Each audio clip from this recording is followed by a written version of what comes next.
저작권 보호 가겠습니다. 저작권법이라는 게 있는데요. 이건 뭐냐면 저작자가 작성한 저작물을 보호해 주겠다라는 거죠. 그래서 저작권법 어떤 건지 한번 보도록 할까요? 저작자의 권리, 그 다음에 이에 인접하는 권리를 보호해 주겠다라는 거죠. 그리고 저작물의 공정한 이용을 도모함으로 해서 문화 및 관련 산업의 향상, 발전에 이바지함을 목적으로 한다. 결론적으로 남이 함부로 못 쓰게끔 하겠다. 그 보호하는 게 바로 저작권법이에요. 신경 쓰실 거는 저작권의 보호기간, 요것만 좀 신경 쓰세요. 보호기간 70년입니다. 저작자의 생존기간과 사망 후에 70년간 존속한다. 이걸 원칙으로 한다라는 거고. 근데 만약에 두 명이서 작업을 했어요. 공동 저작물인 경우는 어떻게 하겠냐라는 거죠. 이건 맨 마지막으로 사망한 저작자를 기준으로 해서 사후 70년간 존속한다. 70년 이렇게 알고 가시면 되는 거고. 근데 사망 시점을 알 수가 없어요. 이때는 어떻게 하느냐. 이 원칙 적용할 수 없다라는 것도 좀 신경 쓰셔야 되겠죠. 왜요? 사망 시점을 알 수 없기 때문에. 그 다음 무명, 이름이 없거나 이명, 다른 이름으로 저작물인 경우, 다른 이름으로 제작된 저작물인 경우, 또 업무상 만든 것도 있겠죠. 업무상 저작물인 경우, 영상 저작물인 경우, 공표된 시점을 기준으로 얘도 마찬가지로 몇 년? 70년이에요. 그래서 70만 알고 계시면 됩니다. 그 다음에 저작자가 사망하거나 저작물을 공표한 다음에 1월 1일서부터 기산한다라는 거죠. 기산이라는 거는 어떤 시간 기준을 두고 계산한다. 그 개념이 있는 거고, 그런 의미가 있는 거고. 그 다음에 70년으로 연장되는 건 원래 50년이었거든요. 그래서 2013년도 7월 1일서부터 70년으로 연장됐어요. 그것도 좀 알고 가시기 바랍니다. 인터넷 부정행위라는 거는 인터넷에서 행해지는 나쁜 행위, 해킹 개념이죠. 가겠습니다. 도청이라는 게 있어요. 와이어태핑, 몰래 엿듣는 게 도청이라는 의미 아니겠습니까? 그래서 인터넷에서도 통신회선상에서 전송 중인 자료, 정보를 갖다 몰래 빼내는 행위, 그게 바로 도청이에요. 와이어태핑. 이번에는 스니핑인데요. 스니핑이라는 거를 이 사전적인 의미는 이렇게 코를 킁킁거리다 이런 뜻이 있어요. 그래서 특정한 호스트에서 이제 실행돼서 호스트에 전송되는 정보, 예를 들어서 계정, 패스워드 이런 것들을 엿보는 행위예요. 스니핑 매우 중요하고, 그 다음에 스푸핑, 속임수죠. 그래서 속임수라는 의미가 있는데 어떤 프로그램이 정상적으로 실행되는 것처럼 뻥을 치는 거예요. 스푸핑. 그래서 스니핑, 스푸핑 매우 중요하니까 잘 알고 가셔야 되고, 웜이라는 거는 감염 대상을 갖고 있지는 않아요. 근데 연속적으로 자기 자신을 복제합니다. 그래서 시스템의 부하를 증가시킨다. 그러니까 느려지게 만드는 거죠. 결론적으로 바이러스 형태로 침입해서 시스템의 성능을 갖다 저하시켜버린다. 그리고 결국은 다운시킨다라는 거죠. 웜. 다음 트로이 목마의 대표적인 프로그램은 이제 백오리피스라는 게 있었는데 해킹 프로그램이죠. 해킹 툴이죠. 그래서 어떤 허가되지 않은 행위를 수행시키기 위해서 시스템에 다른 프로그램의 코드, 악성 코드죠. 코드를 위장시켜서 침투시키는 행위, 백오리피스가 대표적인 거다라는 거죠.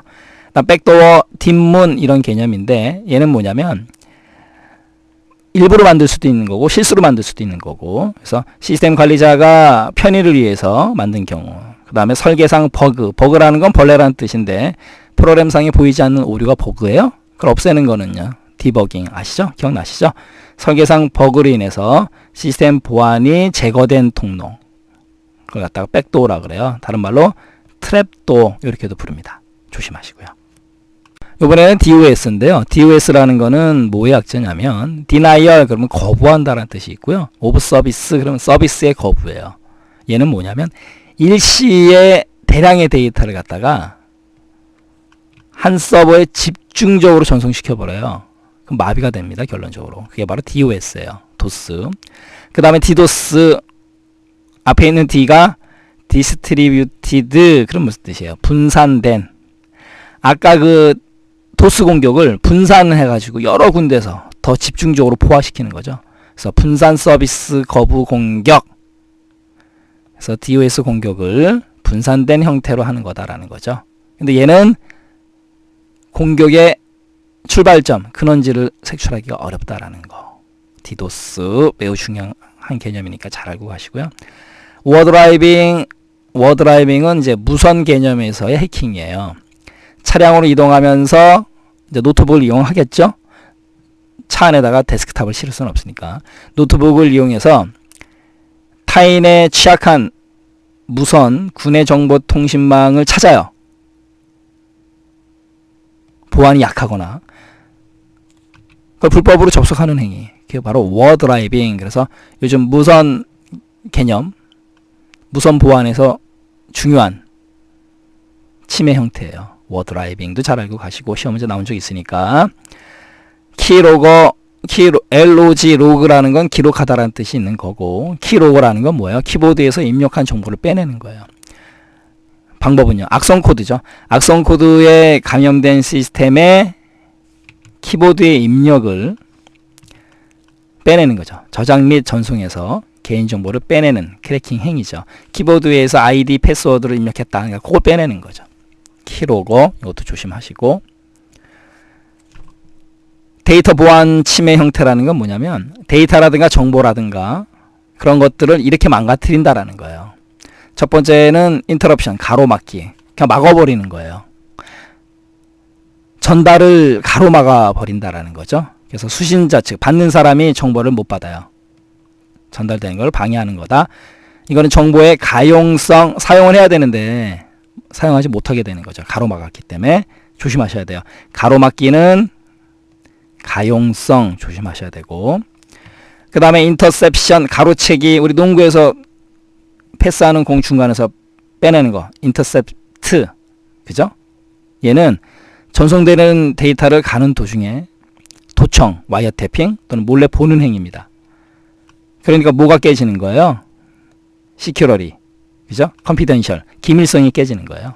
그래서 가로채기는 기밀성이 저해된다라는 거고, 그 다음에 이번에는 변조, 수정, 모디피케이션, 바뀐 거죠, 데이터가. 원래 데이터가 아닌 다른 내용으로 수정, 변조시키는 행위다라는 거죠. 그래서 정보의 무결성, 인터그러리, 그러니까 데이터가 깨끗하지가 않은 거예요. 변조, 수정은 무결성을 저해한다라는 거 조심하시고, 그래서 가로막기, 가용성, 가로채기, 기밀성, 변조, 수정은 무결성. 마지막으로 fabrication, 그러면 위조거든요. 위조? 얘도 이제 같은 개념이죠. 비슷한 개념인데 사용자 인증과 관계돼서 다른 송신자로부터 온 것처럼 뻥을 치는 거예요. 얘도 마찬가지로 정보의 무결성을 저해 준다라는 거. 그래서 변조, 수정, 위조는 무결성, 저해. 그다음에 다시 한번 강조해드리지만 가로막기는 가용성, 가로채기는 기밀성. 이거 조심하셔야 돼요. 시험 문제에서 나온 적이 있습니다. 방화벽이라는 거는 불이 났을 때 더 이상 번지지 못하게 하는 그 장치를 뜻하는 거죠. 그래서 firewall 이렇게 부르는 거죠. 그러면 컴퓨터 시스템, 시스템상에서 방화벽이라는 건 뭐냐면 인터넷의 보안 문제로부터 특정 네트워크를 격리시키는 데 사용하는 시스템이에요. 결론적으로 이제 내부하고 외부망 사이의 상호 접속, 그다음에 데이터 전송을 안전하게 하기 위한, 통제하기 위한 보안 기능이다라는 거죠. 예를 들어서 우리 성 생각하시면 돼요. 예전에 이렇게 성을 쌓아놓지 않습니까? 그 성의 개념이 바로 방화벽이에요. 그리고 이제 성문 바깥에서 지키지 않습니까? 포졸들이. 바로 그 개념. 외부의 불법적인 침입으로부터 당연히 내부의 정보 자산을 보호하고 외부로부터의 유해 정보 유입을 차단시키겠다라는 거죠. 그러한 정책, 기능, 그러나 하드웨어 소프트웨어를 다 총칭하는 용어예요. 어디 한 군데에 국한되지 않습니다. 하드웨어 소프트웨어를 다 총칭한다. 뭐가 방화벽이. 그 다음에 성이 있으면 성문에서 포졸들이 지키잖아요. 호패 검사하고 들여보내고, 그죠? 바로 그게 패킷 검사예요. 패킷, 들어오는 그 패킷을 갖다가 엄밀히 체크해서 인증된 패킷만 통과시킨다. 방화벽, 그 개념. 포졸이 성문을 지키는 것처럼. 그 다음에 중요한 건 외부로부터의 침입은 막을 수 있어요. 그런데 성 안에서 첩자, 간첩이 있습니다. 그건 못 막아요. 마찬가지로 그 방화벽도 내부에서 일어나는 해킹은 막을 수 없다. 이거 조심하셔야 돼요. 시험 문제에서 말장난 잘 칩니다. 내부의 해킹마저도 완벽하게 한다. 못해요. 방화벽. 그 다음에 네트워크를 보호하기 위한 다양한 보안 장치, 그죠? 그 장치의 구조, 보안 기능, 이런 것들을 다 포괄적으로 나타내는 용어가 바로 방화벽이에요. 방금 전에 하드웨어, 소프트웨어를 총칭한다라고 말씀드린 그 개념과 같은 거죠. 그 다음에 역추적 기능이 있어요. 방화벽이. 그래서 외부의 침입자를 갖다가 역추적해서 흔적을 찾을 수 있다 없다. 가능하다. 이것도 좀 조심하시고요. 방화벽 시험 문제에서 잘 나오니까 특징 잘 알고 가셔야 돼요. 암호화라는 거는 정보를 보호하는 기술이죠. 정보를 암호화 시켜 놓으면 훔쳐가도, 해킹해서 훔쳐가도 뭔지 모르는 거죠. 그게 바로 암호화 개념이다라는 거죠. 가겠습니다. 암호화 기법은 두 가지가 있는데 비밀키, 그 다음에 공개키, 이렇게 두 가지가 있어요. 비밀키는 다른 말로 이제 대칭키, 그 다음에 단일키. 무슨 얘기냐면 대칭 똑같다는 얘기고요. 단일키 하나다라는 거죠. 그러니까 비밀키는 하나다. 너하고 나하고의 비밀, 우리끼리 지키자 하나. 대칭, 비대단, 이렇게 머릿속에 넣어두세요. 얘는 뭐냐면 송신자하고 수신자가 서로 동일하다는 얘기는 다른 말로 대칭 아니겠습니까? 동일한 하나의 비밀키를 갖는다. 그래서 대칭키, 단일키, 그렇게 부르는 거예요. 동일, 대칭, 하나, 단일. 비밀로 하자, 비밀키 됐죠. 얘는 암호화하고 복호화하는데 속도가 빨라요. 좋습니다. 그런데 문제는 뭐냐면 이거요. 사용자가 많아지게 되면 관리해야 되는 키의 수가 늘어나게 되는 거죠. 이런 단점이 있다라는 거고, 그 다음에 단일 키이기 때문에 알고리즘은 간단하고 파일의 크기는 작다. 문제는 사용자가 많아지게 되면 관리해야 되는 키의 수가 늘어난다라는 거죠. 이거 조심하셔야 돼요. 그래서 비밀키, 대칭키 똑같다, 단일키 하나다라는 거. 그 다음에 대표적인 방식은 데스가 있습니다. 대칭키, 데스 이렇게 또 머릿속에 넣어두시면 되죠. 그 다음 공개키,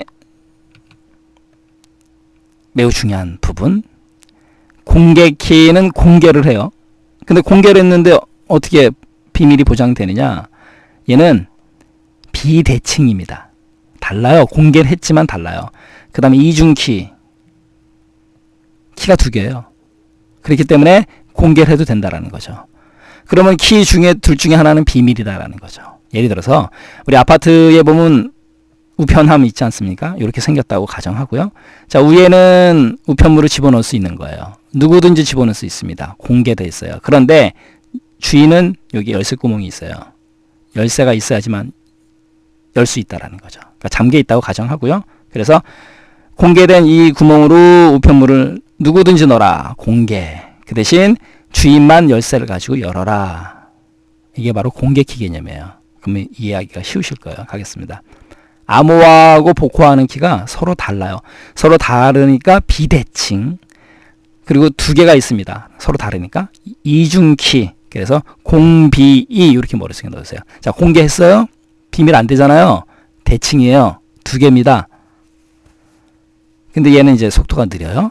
그런 단점이 있고, 그리고 중요한 건 바로 이거예요. 암공복비, 무슨 사자성어 같죠?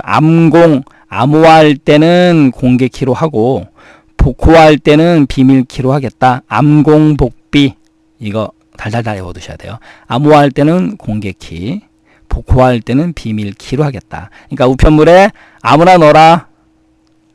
그죠? 그 대신 복호화 볼 때는 주인이 열쇠를 갖고 열겠다라는 거죠. 암공복비 조심하시고요. 그 다음에 이중키이기 때문에 아까 단일키하고 비교해서 알고리즘이 복잡하고 파일은 커진다라는 거고, 그 다음 바로 이거죠. 암호가 공개이기 때문에 키 분배가 쉽고 관리해야 되는 키 수가 줄어든다라는 거. 이래서 많이 사용된다라는 거죠. 대표적인 방식 알사 머릿속에 넣어두셔야 됩니다. 매우 중요해요. 공개키, 알사, 비밀키, 데스 시험 문제에서 맞다 틀리다로 장난 잘 치니까 조심하시고요. 암호화 시스템 종류, 데스가 있죠. 데스라는 거는 뭐의 약자냐면 데이터 인크립션 스탠다드, 데이터 암호 표준 이렇게 부르는 거죠. 바로 이 부분. 데이터 암호화 표준인데 비대단, 비밀키, 대칭키, 단일키 기억나시죠? 데스는 비밀키 방식의 일종이다. 이미 말씀드린 대로. 그 다음에 숫자적인 개념 조심하셔야 돼요.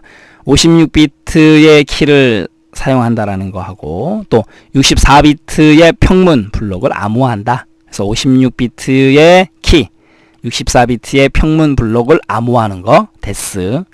그 다음에 비대단, 비밀키, 대칭키, 단일키, 동일한 키, 단일키를 이용해서 암호화, 복호화 수행한다라는 거죠. 이미 말씀드린 대로. 그래서 대표적인 단일키, 대칭키, 암호화 시스템이다. DS, 대칭키, 데스. 이렇게 또 알아두시면 되죠. 비대단, 비밀키, 대칭키, 단일키. 그게 바로 데스고요. 그 다음 이번에 중요한 건 알사. 이 알사는 현재 사용되고 있는 산업 표준이에요. 가겠습니다. 알사 같은 경우는 사람 이름을 딴 건데 MIT 공과대학의 리베스트, 샤미르 이 두 사람은 과학자고요. 에들먼은 수학자예요. 이 세 사람이 만들었습니다. 수학의 소수 개념을 이용하는 건데 얘는 공개키 암호 방식이다. 이미 말씀드렸었죠. 그래서 암공복비 암호할 때는 공개, 복호할 때는 비밀키를 이용한다라는 거. 그래서 암호화와 사용자 인증을 동시에 수행하는 대표적인 이중키, 비대칭키 암호화 시스템이다. 그래서 알사 매우 중요하기 때문에 시험에서도 잘 언급하니까 조심하셔야 되겠죠. 네, 컴퓨터 일반 마지막 포인트 바이러스 예방 및 치료 가겠습니다. 컴퓨터 바이러스는 뭐냐면 딱 한마디로 나쁜 프로그램이에요. 가겠습니다. 컴퓨터에서 실행되는 일종의 프로그램의 한 종류이다라는 거고 바이러스도. 근데 얘는 무슨 짓을 하냐? 사용자 몰래 자기 자신을 복제해요. 그래서 디스크나 프로그램 등에 기생하면서, 기생이라는 의미는 뭐냐면 위치하는 건데 나쁜 목적을 갖고 위치하는 거예요. 그래서 기생이라는 말을 쓰는 거죠. 우리가 기생충이라고 그러지 않습니까? 그래서 운영체제라든가 기타 응용 프로그램의 정상적인 수행을 갖다가 방해하는 불법 프로그램을 갖다가 컴퓨터 바이러스라고 부르는 거예요. 그 다음에 컴퓨터 바이러스에 걸렸을 때 나타나는 현상, 증세죠. 부팅이 되지 않거나 평소보다 부팅 시간이 오래 걸려요. 부팅이라는 건 컴퓨터를 처음 켜는 행위고 BOOTING. 그 다음에 CMOS 내용이 파괴되거나 삭제되어 버립니다. 이러면 아예 컴퓨터 뜨지도 않죠. 부팅이 되지 않죠. 그 다음에 디스크 이름이 변경되거나 또 불량 섹터가 발생할 수도 있다는 거죠. 그리고 파일의 전체 크기가 변해요. 속성도 변경되고 그 다음에 컴퓨터가 느려집니다. 아울러 실행 파일의 속도가 현저히 느려진다거나, 그러니까 느려지는 개념에 시스템도 느려지고 파일도 느려지고 그 다음에 메모리 공간이 줄어들어요. 메모리를 잡아먹는 거죠. 바이러스가. 그 다음에 폴더나 파일이 새로 만들어지거나 내가 삭제하지 않았는데 없어졌어요. 이런 것들. 이랬을 때는 바이러스 감염이 됐다. 의심을 해볼 필요가 있죠. 바이러스의 특징 시험 문제 나온 적이 있으니까요. 복제 기능이 있고 은폐, 숨어요.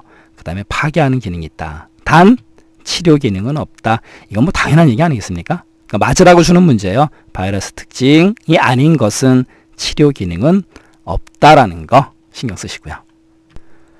파일 바이러스의 종류. 기생형 바이러스 같은 경우는 기생의 의미는 위치한다는 뜻이죠. 그런데 나쁜 목적을 가지고 위치하기 때문에 기생이라는 표현을 쓰는 거예요. 기생충 생각하시면 되죠. 가겠습니다. 프로그램의 손상 없이 프로그램 어디에? 앞뒤에 위치하는 기생하는 바이러스. 그래서 기생 바이러스 이렇게 부르는 거예요. 겹쳐쓰기형 바이러스라는 거는 원래 프로그램에 겹쳐쓰기 된다. 그래서 원래 파일을 파괴한다라는 거죠. 산란형 바이러스는 좀 어려워요. 얘는 확장자가 exe 실행 파일이죠. 얘는 감염이 없어요. 그런데 확장자가 com인 같은 이름의 파일을 산란시켜 버려요. 그럼 a.exe가 있다. 예를 들었을 때 a.com이 생긴 거죠. 그런데 컴퓨터에서는 똑같은 파일이 있을 때 a.exe, a.com 실행시키면 com이 먼저 실행이 돼요. 그래서 결론적으로 바이러스가 실행된다. 이거죠. 그 다음에 연결형 바이러스. 연결형 바이러스 같은 경우는 원래 프로그램이 실행돼야 되는데 바이러스가 실행되게끔 연결 위치를 바꿔버려요. 그게 바로 연결형 바이러스다라는 거 조심하시고요. 이번에 이제 바이러스의 예방 및 치료 가겠습니다. 얘는 시험을 떠나서라도 반드시 알고 가셔야 돼요. 매우 중요합니다. 프로그램의 디스크에는 쓰기 방지를 설정해 줘라. 디스크에 쓰지 않으니까 얘는 알고만 가시면 되고, 그 다음에 다운로드 받은 프로그램 반드시 백신 프로그램으로 바이러스 검사해라. 매우 중요하죠. 또 중요한 거는 그냥 백신이 아니고 최신 백신 프로그램을 사용하라라는 거고, 또 정기적으로 검사를 해줘라. 매우 중요하다라는 거죠. 그 다음에 정품 소프트웨어를 써라라는 거고, 그 다음에 출처가 불분명한 전자메일은 삭제해버려라. 이거는 스마트폰도 마찬가지예요. 모르는 문자 같은 거 읽지 마시고 삭제하셔야 됩니다. 중요한 자료는 백업하라. 매우 중요하죠. 만약의 사태에 대비해서 복사본을 만들어두는 백업. 마지막 악성 코드 가겠습니다. 악성 코드는 다른 말로 말웨어 또는 멜웨어, 영어 발음이니까 얘는 백신 프로그램으로 제거할 수 없는 스파이웨어, 웜, 트로이 목마 같은 그런 악의적인 코드를 악성 코드 또는 멜웨어, 말웨어 이렇게 불러요. 네, 이렇게 해서 우리 포인트 60개 컴퓨터 일반 정리해 드렸습니다. 다음 시간 스프레드시트 개요 시간에 또 뵙도록 하겠습니다.